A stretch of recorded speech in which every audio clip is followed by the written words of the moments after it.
Hello everyone, आज है ब्रह्मास्त्र series का डे 2 और आज के इस वीडियो में टॉप 80 जीके जीएस के प्रीवियस ईयर के क्वेश्चन और एक्सपेक्टेड क्वेश्चंस को देखने वाले हैं। तो चलिए स्टार्ट करते हैं। देखिए, हमारा पहला प्रश्न है कि भारतीय रिजर्व बैंक का मुख्यालय कहाँ स्थित है। देखिए, भारतीय रिजर्व बैंक का मुख्यालय जो है यह स्थित है साथियों मुंबई में। कहाँ पर? तो ऑप्शन नंबर का सी यानी कि मुंबई में स्थित है आपका राइट आंसर हो जाएगा। देखिए अगले प्रश्न को, हमारा अगला प्रश्न है कि भारत में बैंकों का बैंक किसे कहा जाता है। देखिए, भारत में बैंकों का बैंक भारतीय रिजर्व बैंक को कहा जाता है। ऑप्शन नंबर का बी भारतीय रिजर्व बैंक राइट आंसर होगा। अगले प्रश्न को देखिए, हमारा अगला प्रश्न है कि नीति आयोग का अध्यक्ष कौन होता है। तो आपके राइट आंसर हो जाएंगे साथियों ऑप्शन नंबर का सी यानी कि भारत के प्रधानमंत्री नीति आयोग के अध्यक्ष होते हैं।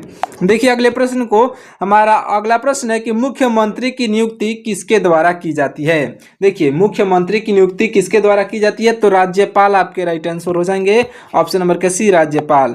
देखिए अगले प्रश्न को, हमारा अगला प्रश्न है कि लोकसभा का नेतृत्व कौन करता है। देखिए, लोकसभा का नेतृत्व जो है यह करते हैं लोकसभा अध्यक्ष। कौन करते हैं? लोकसभा अध्यक्ष आपके राइट आंसर हो जाएंगे। देखिए अगले प्रश्न को, हमारा अगला प्रश्न है कि संविधान सभा के अस्थायी अध्यक्ष कौन थे। देखिए, संविधान सभा के अस्थायी अध्यक्ष जो हैं यह डॉक्टर राजेंद्र प्रसाद जी थे। कौन थे? तो डॉक्टर राजेंद्र प्रसाद जी आपके राइट आंसर हो जाएंगे। देखिए अगले प्रश्न को, हमारा अगला प्रश्न है कि लोकसभा के अध्यक्ष का चुनाव कौन कराता है।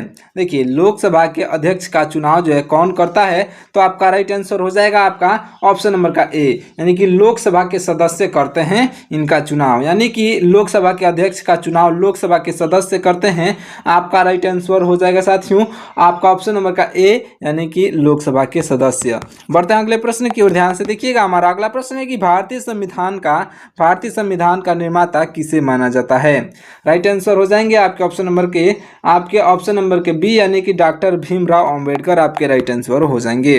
अगले प्रश्न को देखिए, हमारा अगला प्रश्न है कि राज्यसभा के सदस्य बनने की न्यूनतम आयु क्या है। देखिए, राज्यसभा के सदस्य बनने की न्यूनतम आयु यह साथियों 30 वर्ष है। कितनी? तो 30 वर्ष आपका राइट आंसर हो जाएगा।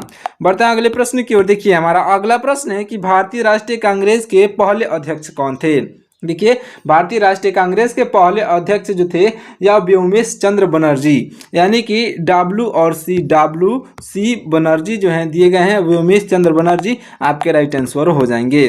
देखिए अगले प्रश्न को, हमारा अगला प्रश्न है कि संसद के सदनों को बुलाने की शक्ति किसके पास है। देखिए, संसद के सदनों को बुलाने की शक्ति जो है यह है साथियों राष्ट्रपति के पास। ऑप्शन नंबर का डी राष्ट्रपति जो है आपके राइट आंसर हो जाएंगे।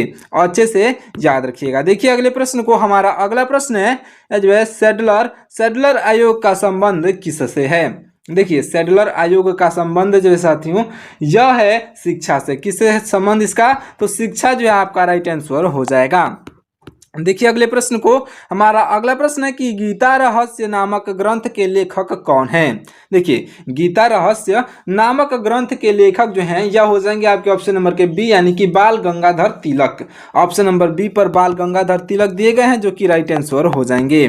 देखिए अगले प्रश्न को, हमारा अगला प्रश्न है कि भारत के राष्ट्रीय ध्वज का डिजाइन किसने तैयार किया था। तो देखिए, भारत के राष्ट्रीय ध्वज का डिजाइन जो है तैयार करने वाले हो जाएंगे आपके पिंगली वेंकैया आपके ऑप्शन नंबर डी पर दिए गए हैं जो कि राइट आंसर हो जाएंगे। देखिए अगले प्रश्न को, हमारा अगला प्रश्न है कि वेदों की ओर लौटो का नारा किसने दिया था। तो आपके राइट आंसर साथी हो जाएंगे दयानंद सरस्वती ने। ऑप्शन नंबर के बी दयानंद सरस्वती ने वेदों की ओर लौटो का नारा दिया था, याद रखिएगा। चलिए देखते हैं अगले प्रश्न को। देखिए, हमारा अगला प्रश्न है कि जय हिंद का नारा किसने दिया था। देखिए, जय हिंद का नारा देने वाले हो जाएंगे आपके ऑप्शन नंबर के सी यानी कि सुभाष चंद्र बोस ने दिया था। ऑप्शन नंबर के सी राइट आंसर हो जाएंगे।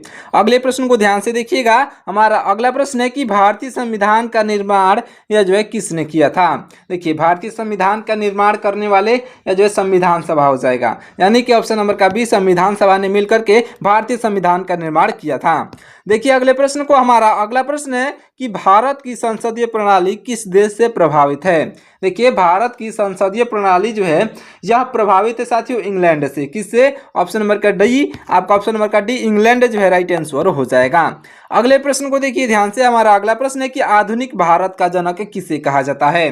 राइट आंसर हो जाएगा ऑप्शन नंबर का बी, यानी कि राजा राम मोहन राय को आधुनिक भारत का जनक कहा जाता है। याद रखिएगा, सारे ही प्रश्न आपके एग्जाम में पूछे जाने वाले, यानी कि एक्सपेक्टेड क्वेश्चन है। आपका ये एग्जाम जो है 10th लेवल पर भी होने वाला है, इसलिए इतने जो है इजी क्वेश्चन भी आपके एग्जाम में पूछे जाएंगे। अगले प्रश्न को देखिए, हमारा अगला प्रश्न है गुलामगिरी नामक पुस्तक के लेखक कौन थे? देखिए, गुलामगिरी नामक पुस्तक के लेखक ज्योतिबा फूले हो जाएंगी, जो कि आपका ऑप्शन नंबर जो है बी पर दिए गए हैं। याद रखिएगा, ज्योतिबा फूले। चलिए देखिए अगले प्रश्न को, हमारा अगला प्रश्न है कि भारतीय हीरा संस्थान केंद्र कहाँ स्थित है? देखिए क्या है प्रश्न कि भारतीय हीरा संस्थान केंद्र कहाँ स्थित है? राइट आंसर आपका हो जाएगा सूरत में, ऑप्शन नंबर का बी, सूरत आपका राइट आंसर हो जाएगा। देखिए अगले प्रश्न को, हमारा अगला प्रश्न है कि प्रथम भारतीय नोबेल पुरस्कार विजेता कौन थे? देखिए, प्रथम भारतीय नोबेल पुरस्कार विजेता राइट आंसर हो जाएंगे आपके Rabindranath Tagore, option number B पर दिए गए रविंद्रनाथ टैगोर आपके राइट आंसर हो जाएंगे। अगले प्रश्न को देखिए, हमारा अगला प्रश्न है कि इनमें से कौन सी घटना जो है महाराष्ट्र में घटित हुई थी? इनमें से कौन सी घटना महाराष्ट्र में घटित हुई थी? राइट आंसर आपका हो जाएगा ऑप्शन नंबर का ए, यानी कि भील विद्रोह। भील विद्रोह जो है आपका राइट आंसर हो जाएगा। याद रखिएगा। देखिए अगले प्रश्न को, हमारा अगला प्रश्न है कि हम्पी का खुला संग्रहालय किस राज्य में स्थित है? देखिए, हम्पी का खुला संग्रहालय जो है यह साथियों कर्नाटक में स्थित है, ऑप्शन नंबर का सी, कर्नाटक जो है आपका राइट आंसर हो जाएगा। देखिए अगले प्रश्न को, हमारा अगला प्रश्न है कि किसने अपने आप को जो है खलीफा घोषित किया था? देखिए, किसने अपने आप को खलीफा घोषित किया था? तो आपका राइट आंसर हो जाएगा ऑप्शन नंबर का बी, यानी कि मुबारक शाह खिलजी ने। मुबारक शाह खिलजी आपके राइट आंसर हो जाएंगे। देखिए अगले प्रश्न को, हमारा अगला प्रश्न है कि गांधी जी ने किस कानून को जो है काला कानून कहा था? इंपॉर्टेंट क्वेश्चन है, ध्यान दीजिएगा, याद करते हुए चलिएगा। गांधी जी ने जो है किस कानून को काला कानून कहा था? तो आपका राइट आंसर हो जाएगा ऑप्शन नंबर का ए, यानी कि रॉलेट एक्ट को। ऑप्शन नंबर का ए रॉलेट एक्ट को कहा था, ऑप्शन नंबर का ए राइट आंसर हो जाएगा। ये वीडियो देखते आप इस वीडियो को पूरा ध्यान से देख लीजिएगा, उसके बाद से लास्ट में मैं आपको बताऊंगा जहां से आप इस वीडियो का ही मॉक टेस्ट दे सकते हैं। अगले प्रश्न को देखिए, अगला प्रश्न क्या है कि तुगलकनामा के रचनाकार कौन है? देखिए, तुगलकनामा के रचनाकार जो हैं यह अमीर खुसरो हैं, ऑप्शन नंबर के सी, अमीर खुसरो जो है तुगलकनामा के रचनाकार हैं। याद रखिएगा। देखिए अगले प्रश्न को, हमारा अगला प्रश्न है, ध्यान दीजिएगा, अगला प्रश्न है कि मोहनजोदड़ो कहाँ पर स्थित है? देखिए, मोहनजोदड़ो जो है साथियों यह स्थित है सिंध में। कहाँ पर स्थित है? ऑप्शन नंबर का बी, सिंध में स्थित है, आपका राइट आंसर हो जाएगा। अगले प्रश्न को देखिए, हमारा अगला प्रश्न है कि भारत में मुस्लिम राज्य का संस्थापक किसे माना जाता है? देखिए, भारत में मुस्लिम राज्य का संस्थापक जो है यह माने जाते हैं मोहम्मद गौरी, ऑप्शन नंबर के बी, मोहम्मद गौरी जो है आपके राइट आंसर हो जाएंगे। देखिए अगले प्रश्न को, हमारा अगला प्रश्न है कि गायत्री मंत्र की रचना किसने की थी? राइट आंसर आपका हो जाएगा विश्वामित्र ने। किसने की थी? तो ऑप्शन नंबर का ए, विश्वामित्र आपके राइट आंसर हो जाएंगे। अगले प्रश्न को देखिए, हमारा अगला प्रश्न है कि खजुराहो स्थित मंदिर का निर्माण किसने किया था? देखिए, खजुराहो स्थित मंदिर का निर्माण जो है यह चंदेल राजपूत ने किया था, ऑप्शन नंबर का सी, चंदेल राजपूत आपके राइट आंसर हो जाएंगे। अगले प्रश्न को देखिएगा, हमारा अगला प्रश्न है कि गौतम बुद्ध ने अपना पहला उपदेश कहाँ दिया था? देखिए, गौतम बुद्ध ने अपना पहला उपदेश जो है यह दिए थे सारनाथ में। कहाँ पर दिए थे? तो ऑप्शन नंबर का सी, सारनाथ आपका राइट आंसर हो जाएगा। देखते हैं अगले प्रश्न को। देखिएगा, हमारा अगला प्रश्न है कि जियो और जीने दो किसने कहा था? जियो और जीने दो साथियों यह कहने वाले महावीर स्वामी हो जाएंगे, ऑप्शन नंबर का बी, महावीर स्वामी आपके राइट आंसर हो जाएंगे। देखिए अगले प्रश्न को, हमारा अगला प्रश्न है कि राष्ट्रीय विकास परिषद का अध्यक्ष कौन होता है? देखिए, राष्ट्रीय विकास परिषद का अध्यक्ष जो है साथियों यह प्रधानमंत्री होते हैं, आपके ऑप्शन नंबर का सी, प्रधानमंत्री जो है राइट आंसर हो जाएंगे। अगले प्रश्न को देखिए, हमारा अगला प्रश्न है कि जालियांवाला बाग हत्याकांड कब हुआ था? देखिए, जालियांवाला बाग हत्याकांड जो है साथियों यह हुआ था 1919 में, ऑप्शन नंबर का बी, 1919 आपका राइट आंसर हो जाएगा। अगले प्रश्न को देखिए, हमारा अगला प्रश्न है कि खालसा पंथ की स्थापना किसने की थी? राइट आंसर हो जाएगा गुरु गोविंद सिंह ने। गुरु गोविंद सिंह आपके राइट आंसर हो जाएंगे। अगले प्रश्न को देखिए, हमारा अगला प्रश्न है कि भाखड़ा नांगल बांध किस नदी पर स्थित है? ये क्वेश्चन आपके एग्जाम में पूछा गया है, पिछली बार ही पूछा गया था। देखिए, भाखड़ा नांगल बांध किस नदी पर स्थित है? तो आपका राइट आंसर हो जाएगा ऑप्शन नंबर का ए, यानी कि सतलज नदी पर। ऑप्शन नंबर का ए आपका राइट आंसर हो जाएगा। देखिए अगले प्रश्न को, इससे पहले आप हमारे चैनल को सब्सक्राइब करके और वीडियो को लाइक कर दीजिएगा। अगले प्रश्न को ध्यान से देखिए, हमारा अगला प्रश्न है कि मानव शरीर में कुल कितनी हड्डियां होती हैं? साथियों, मानव शरीर में कुल हड्डियों की संख्या 206 होती है। ऑप्शन नंबर का बी राइट आंसर हो जाएगा। अगले प्रश्न को देखिए, अगला प्रश्न हमारा कि संतरे में कौन सा विटामिन अधिक होता है? देखिए, संतरे में कौन सा विटामिन अधिक होता है? तो आपका राइट आंसर हो जाएगा ऑप्शन नंबर का सी, यानी कि विटामिन सी में जो है संतरे में सबसे अधिक विटामिन सी पाया जाता है। देखिए अगले प्रश्न को, हमारा अगला प्रश्न है कि दादा साहब फाल्के पुरस्कार की शुरुआत कब हुई थी? दादा साहब फाल्के पुरस्कार की शुरुआत जो है साथियों यह हुई थी 1969 में। ऑप्शन नंबर का बी 1969 आपका राइट आंसर हो जाएगा। देखते हैं अगले प्रश्न को, हमारा अगला प्रश्न ध्यान से देखिएगा। अगला प्रश्न है कि दूध की शुद्धता किस यंत्र द्वारा मापी जाती है? देखिए, दूध की शुद्धता जो है यह मापी जाती है लैक्टोमीटर के द्वारा। ऑप्शन नंबर का सी लैक्टोमीटर आपका राइट आंसर हो जाएगा।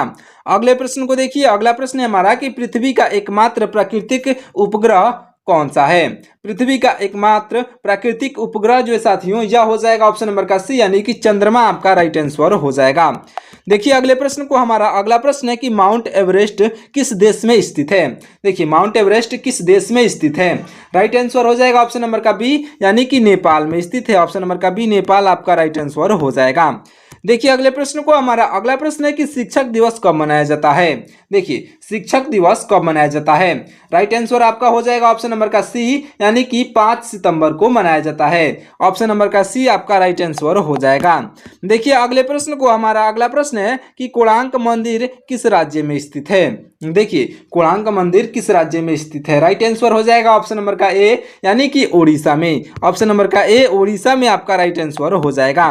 देखिए अगले प्रश्न को, हमारा अगला प्रश्न है कि भारत का प्रथम नागरिक कौन होता है? देखिए, भारत का प्रथम नागरिक जो है राष्ट्रपति होते हैं। आपके ऑप्शन नंबर का बी, भारत के प्रथम नागरिक कौन होते हैं? तो राष्ट्रपति आपका राइट आंसर हो जाएंगे, याद रखिएगा। देखिए अगले प्रश्न को ध्यान दीजिएगा, हमारा अगला प्रश्न क्या है? अगला प्रश्न हमारा कि वाराणसी शहर किस नदी के किनारे पर स्थित है? देखिए, वाराणसी शहर जो है यह स्थित है साथियों गंगा नदी के किनारे पर। ऑप्शन नंबर का बी गंगा नदी आपका राइट आंसर हो जाएगा। देखिए अगले प्रश्न को, हमारा अगला प्रश्न है कि गेटवे ऑफ इंडिया कहाँ पर स्थित है? देखिए, गेटवे ऑफ इंडिया यह स्थित है साथियों मुंबई में। ऑप्शन नंबर का बी मुंबई आपका राइट आंसर हो जाएगा, याद रखिएगा। अगर आपको ये वीडियो पसंद आ रही हो तो वीडियो को लाइक करके और साथ ही साथ चैनल को भी सब्सक्राइब कर लीजिएगा, ऐसे ही मोस्ट इंपॉर्टेंट क्वेश्चंस को देखने के लिए। देखिए क्या है प्रश्न, हमारा प्रश्न है कि छपेली लोक नृत्य का संबंध किस राज्य से है? तो देखिए, छपेली लोक नृत्य का संबंध जो है यह है साथियों हिमाचल प्रदेश से। किससे संबंध है इसका? तो हिमाचल प्रदेश आपका राइट आंसर हो जाएगा, याद रखिएगा। देखते हैं अगले प्रश्न को। देखिएगा, हमारा अगला प्रश्न है रानी लक्ष्मीबाई का मूल नाम क्या था? देखिए, रानी लक्ष्मीबाई का मूल नाम क्या था? आपका राइट आंसर हो जाएगा मणिकर्णिका। मणिकर्णिका आपका बिल्कुल राइट आंसर हो जाएगा, जो कि आपके ऑप्शन नंबर बी पर दी गई है। याद रखिएगा, रानी लक्ष्मीबाई का मूल नाम था, याद रखिएगा। रानी लक्ष्मीबाई का जो है आज जन्मदिन है जब मैं ये वीडियो बना रहा हूँ, यानी कि आज है 19 सितंबर। आज रानी लक्ष्मीबाई का जन्मदिन है, तो उस पर आप 2 शब्द कमेंट करके जरूर से बताइएगा, एक श्रद्धांजलि जरूर दीजिएगा।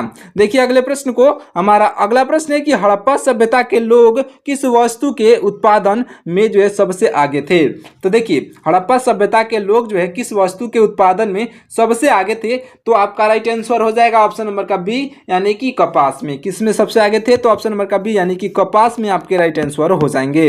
अगले प्रश्न को देखिए, अगला प्रश्न है कि विश्व का सबसे पुराना खेल कौन सा है? देखिए, विश्व का सबसे पुराना खेल जो है यह पोलो है। पोलो आपका राइट आंसर हो जाएगा, जो कि आपका ऑप्शन नंबर बी पर दिया गया है। अगले प्रश्न को देखिए, हमारा अगला प्रश्न है कि दिल्ली से पहले भारत की राजधानी कहाँ थी? देखिए, दिल्ली से पहले भारत की राजधानी कोलकाता में थी। ऑप्शन नंबर का डी कोलकाता आपका राइट आंसर हो जाएगा। अगले प्रश्न को देखिए। अगला प्रश्न है कि महाराष्ट्र राज्य की राजधानी क्या है। महाराष्ट्र राज्य की साथियों राजधानी जो है यह हो जाएगी ऑप्शन नंबर का आपका ऑप्शन नंबर का बी, यानी कि मुंबई। क्या हो जाएगी, तो मुंबई आपका राइट आंसर हो जाएगी। इसे अच्छे से याद रखिएगा, ऑप्शन नंबर का बी। देखते हैं अगले प्रश्न को। देखिए हमारा अगला प्रश्न है कि लखनऊ किस नदी के किनारे बसा है। देखिए लखनऊ जो है साथियों, लखनऊ गोमती नदी के किनारे बसा हुआ है। ऑप्शन नंबर का सी, गोमती नदी आपका राइट आंसर हो जाएगा। देखिए अगले प्रश्न को। हमारा अगला प्रश्न है कि भारत का राष्ट्रीय मिठाई का नाम क्या है। भारत का राष्ट्रीय मिठाई का नाम साथियों यह हो जाएगा आपका जलेबी। याद रखिएगा, यह जलेबी जो है आपका राइट आंसर हो जाएगा। देखिए अगले प्रश्न को। हमारा अगला प्रश्न है कि संयुक्त राज्य अमेरिका का राष्ट्रीय खेल क्या है। देखिए संयुक्त राज्य अमेरिका का राष्ट्रीय खेल यह हो जाएगा साथियों बेसबॉल। क्या है, तो आपका ऑप्शन नंबर बी पर दिया गया है बेसबॉल, जो आपका राइट आंसर हो जाएगा। देखिए अगले प्रश्न को। हमारा अगला प्रश्न ध्यान से देखिएगा, स्वर्ण मंदिर कहाँ पर स्थित है। याद रखिएगा, मैं आपको बता दूं स्वर्ण मंदिर जो है यह अमृतसर में स्थित है। आपका ऑप्शन नंबर ए या फिर बी दोनों दे दिया गया, या मिस्टेक है, यानी कि आपका ऑप्शन नंबर का ए या फिर बी जो दिया गया है अमृतसर आपका राइट आंसर हो जाएगा। देखते हैं अगले प्रश्न को। देखिए हमारा अगला प्रश्न है कि 2.5 दिन का झोपड़ा मस्जिद कहाँ पर स्थित है। देखिए 2.5 दिन का झोपड़ा मस्जिद जो है यह कहाँ पर स्थित है। राइट आंसर हो जाएगा साथियों ऑप्शन नंबर का ए, यानी कि अजमेर में। कहाँ पर स्थित है, तो अजमेर आपका राइट आंसर हो जाएगा। देखिए अगले प्रश्न को ध्यान दीजिएगा। हमारा अगला प्रश्न है कि भारत का कौन सा राज्य है जहां सबसे ज्यादा बारिश होती है। तो देखिए भारत का वह राज्य हो जाएगा जहां पर जो है सबसे ज्यादा बारिश होती है। यह हो जाएगा आपका ऑप्शन नंबर का सी, यानी कि मेघालय। ऑप्शन नंबर सी पर मेघालय दिया गया है, जो कि राइट आंसर हो जाएगा। देखिए अगले प्रश्न को। हमारा अगला प्रश्न है कि भारत का पहला और एकमात्र सक्रिय ज्वालामुखी किस स्थान पर स्थित है। देखिए भारत का पहला और एकमात्र सक्रिय ज्वालामुखी जो है यह साथियों स्थित है बैरन द्वीप में। बैरन द्वीप यानी कि अंडमान में। ऑप्शन नंबर का सी आपका राइट आंसर हो जाएगा, याद रखिएगा। देखिए अगले प्रश्न को। हमारा अगला प्रश्न है कि भारत का कौन सा शहर ब्लू सिटी के नाम से प्रसिद्ध है। इंपॉर्टेंट प्रश्न है कि भारत का वह कौन सा शहर है जो कि ब्लू सिटी के नाम से प्रसिद्ध है। तो आपका राइट आंसर हो जाएगा ऑप्शन नंबर का सी, यानी कि जोधपुर जो है यह ब्लू सिटी के नाम से प्रसिद्ध है। जोधपुर आपका राइट आंसर हो जाएगा। और पिंक सिटी के नाम से जो है, पिंक सिटी के नाम से यहाँ पर अगर पिंक सिटी दिया होता तो वह जो है जयपुर है। पिंक सिटी के नाम से कौन सा जो है प्रसिद्ध है, तो जयपुर। और ब्लू सिटी के नाम से तो जोधपुर। इसे याद रखिएगा। बढ़ते हैं अगले प्रश्न की ओर। देखिएगा हमारा अगला प्रश्न है कि किस भारतीय रेलवे स्टेशन का नाम सबसे छोटा है। देखिए क्या प्रश्न है कि किस भारतीय रेलवे स्टेशन का नाम सबसे छोटा है। तो आपका राइट आंसर साथी हो जाएगा आपका ऑप्शन नंबर का ए, यानी कि इब। इब जो है यह एक रेलवे स्टेशन का नाम है जो कि सबसे छोटा रेलवे स्टेशन का नाम है। बढ़ते हैं अगले प्रश्न की ओर। देखते हैं अगले प्रश्न को। देखिएगा हमारा अगला प्रश्न, ध्यान दीजिएगा। अगला प्रश्न क्या है, भारत में जो है सबसे पहला रेलवे स्टेशन कहाँ बनाया गया था। देखिए भारत में सबसे पहला रेलवे स्टेशन कहाँ बनाया गया था, तो आपका राइट आंसर साथी हो जाएगा आपका ऑप्शन नंबर का ए, यानी कि मुंबई में। मुंबई आपका राइट आंसर हो जाएगा, जो कि मुंबई से ठाणे तक यह जो है रेलवे चला था। देखिए अगले प्रश्न को। हमारा अगला प्रश्न है कि दुनिया में सबसे ज्यादा सोने का भंडार किस देश में पाया जाता है। देखिए दुनिया में सबसे ज्यादा सोने का भंडार जो है यह पाया जाता है साथियों अमेरिका में। ऑप्शन नंबर का सी, अमेरिका आपका राइट आंसर हो जाएगा। देखिए अगले प्रश्न को। ये इंपॉर्टेंट प्रश्न है, ध्यान दीजिएगा। हमारा अगला प्रश्न क्या है कि कौन सा देश एक भी नदी नहीं होने के बावजूद दुनिया के सबसे अमीर देशों में गिनी जाती है। राइट आंसर हो जाएगा ऑप्शन नंबर का ए, यानी कि कतर जो है आपका राइट आंसर हो जाएगा। देखिए अगले प्रश्न को। हमारा अगला प्रश्न है कि किस देश में झंडे का रंग एक समय पर केवल एक ही था और उसमें कोई भी डिजाइन नहीं था। तो आपका राइट आंसर हो जाएगा ऑप्शन नंबर का बी, यानी कि लीबिया। लीबिया आपका राइट आंसर हो जाएगा। और याद रखिएगा 1997 से लेकर के और सन 2011 तक उस झंडे में एक ही रंग था। याद रखिएगा लीबिया जो है आपका राइट आंसर हो जाएगा, इसे भी याद रखिएगा। देखिए अगले प्रश्न को, अगला प्रश्न है कि विश्व की सबसे लंबी सड़क सुरंग कहाँ पर स्थित है? तो आपका राइट आंसर हो जाएगा ऑप्शन नंबर का बी, यानी कि नार्वे में स्थित है साथियों। आपका ऑप्शन नंबर का बी नार्वे जो है यह राइट आंसर हो जाएगा, याद रखिएगा। बढ़ते हैं अगले प्रश्न की ओर। देखिएगा हमारा अगला प्रश्न है, ध्यान दीजिए। अगला प्रश्न है कि कौन सा देश ऐसा है जहां एक भी मच्छर नहीं पाया जाता है? तो आपका राइट आंसर हो जाएगा आइसलैंड। आइसलैंड में एक भी मच्छर नहीं पाए जाते हैं, याद रखिएगा, वहां पर बहुत ही कम जनसंख्या भी है। अगले प्रश्न को देखिए, हमारा अगला प्रश्न है कि विश्व का सबसे पुराना ज्ञात विश्वविद्यालय कौन सा है? तो देखिए विश्व का सबसे पुराना ज्ञात विश्वविद्यालय यह हो जाएगा साथियों आपका ऑप्शन नंबर का बी, यानी कि तक्षशिला विश्वविद्यालय। ऑप्शन नंबर का बी राइट आंसर हो जाएगा। देखते हैं अगले प्रश्न को। देखिएगा हमारा अगला प्रश्न है कि भारत का सबसे पुराना जीवित शहर कौन सा है? देखिए कि भारत का सबसे पुराना जीवित शहर जो है यह हो जाएगा साथियों ऑप्शन नंबर का बी, यानी कि वाराणसी। ऑप्शन नंबर बी पर वाराणसी दिया गया है, जो कि राइट आंसर हो जाएगा। देखिए अगले प्रश्न को, हमारा अगला प्रश्न है कि विश्व की पहली लिखित भाषा कौन सी थी? देखिए विश्व की पहली लिखित भाषा जो थी यह हो जाएगी साथियों ऑप्शन नंबर का बी, यानी कि सुमेरियन आपका राइट आंसर हो जाएगा, जो कि आपका ऑप्शन नंबर बी पर दिया गया है। देखिए अगले प्रश्न को, हमारा अगला प्रश्न है कि कौन सा देश पूरी तरह से जो है जंगलों से घिरा हुआ है? देखिए पूरी तरह से जंगलों से घिरा हुआ देश यह जो है सूरीनाम है। सूरीनाम एक देश का नाम है, जो कि आपका ऑप्शन नंबर बी पर दिया गया है। देखिए अगले प्रश्न को, हमारा अगला प्रश्न है कि विश्व की सबसे पुरानी ज्ञात मूर्ति कौन सी है? तो आपका राइट आंसर हो जाएगा वीनस ऑफ होले फेल्स आपका राइट आंसर हो जाएगा। अगले प्रश्न को देखिए, हमारा अगला प्रश्न है कि भारत में सबसे पुरानी मौजूदा संसद सीट कौन सी है? राइट आंसर हो जाएगा आपका ऑप्शन नंबर का बी, यानी कि आपका ऑप्शन नंबर का बी, यानी कि चेंगलपट्टू। ऑप्शन नंबर का बी जो है राइट आंसर हो जाएगा। देखिए अगले प्रश्न को, हमारा अगला प्रश्न है कि भारत की सबसे पहली डाक सेवा कहाँ शुरू हुई थी? राइट आंसर हो जाएगा ऑप्शन नंबर का बी, यानी कि कोलकाता में। ऑप्शन नंबर का बी कोलकाता जो है आपका राइट आंसर हो जाएगा। अगले प्रश्न को देखिए, हमारा अगला प्रश्न है कि भारत का पहला मानव युक्त अंतरिक्ष मिशन कौन सा होगा? आपका राइट आंसर हो जाएगा ऑप्शन नंबर का सी, यानी कि गगनयान जो है आपका राइट आंसर हो जाएगा। देखिए अगले प्रश्न को, हमारा अगला प्रश्न है, ध्यान दीजिएगा। हमारा अगला प्रश्न है कि भारत का पहला स्मार्ट सिटी कौन सा था? राइट आंसर हो जाएगा आपका ऑप्शन नंबर का बी, यानी कि गिफ्ट सिटी, जो कि गुजरात में है, वह भारत का पहला स्मार्ट सिटी था। अगले प्रश्न को देखिए, हमारा अगला प्रश्न है कि भारत में सबसे ज्यादा विदेशी पर्यटक किस राज्य में आते हैं? देखिए भारत में जो है सबसे ज्यादा विदेशी पर्यटक यह आते हैं तमिलनाडु राज्य में। तमिलनाडु आपका ऑप्शन नंबर सी पर दिया गया है, जो कि राइट आंसर हो जाएगा। देखिए अगले प्रश्न को, हमारा अगला प्रश्न है कि किस देश का राष्ट्रीय ध्वज आकार में चौकोर है? राइट आंसर हो जाएगा ऑप्शन नंबर का ए, यानी कि स्विट्जरलैंड का। ऑप्शन नंबर का ए स्विट्जरलैंड का आपका राइट आंसर हो जाएगा। तो चलिए साथियों, ये वीडियो आपको यहीं पे समाप्त करते हैं। पूरे 80 प्रश्न समाप्त हुए। अगर आपको इसका मॉक टेस्ट देना है तो आप हमारे व्हाट्सएप चैनल को ज्वाइन कर लीजिएगा। वहां पर आपको एक लिंक मिलेगा, उस लिंक के जरिए आप मॉक टेस्ट दे सकते हैं। तो मॉक टेस्ट जरूर से दीजिएगा, वो भी एकदम फ्री ऑफ कॉस्ट है। तो आप हमारे व्हाट्सएप चैनल को ज्वाइन कर लीजिए। अगर आप ये वीडियो पूरा देख लेते हैं तो आपको जो है वो वीडियो कंप्लीट होते ही आपको वो मॉक टेस्ट मिल जाएगा। तो वीडियो पूरा कंप्लीट कर लीजिएगा, उसके बाद से आप हमारे व्हाट्सएप चैनल को ज्वाइन कर लीजिएगा। तो चलिए मिलते हैं किसी और वीडियो में, तब तक के लिए आप हमारे वीडियो को लाइक करके और चैनल को सब्सक्राइब कर लीजिए और अपने दोस्तों के पास भी शेयर जरूर से कर दीजिएगा। मिलते हैं किसी और वीडियो में।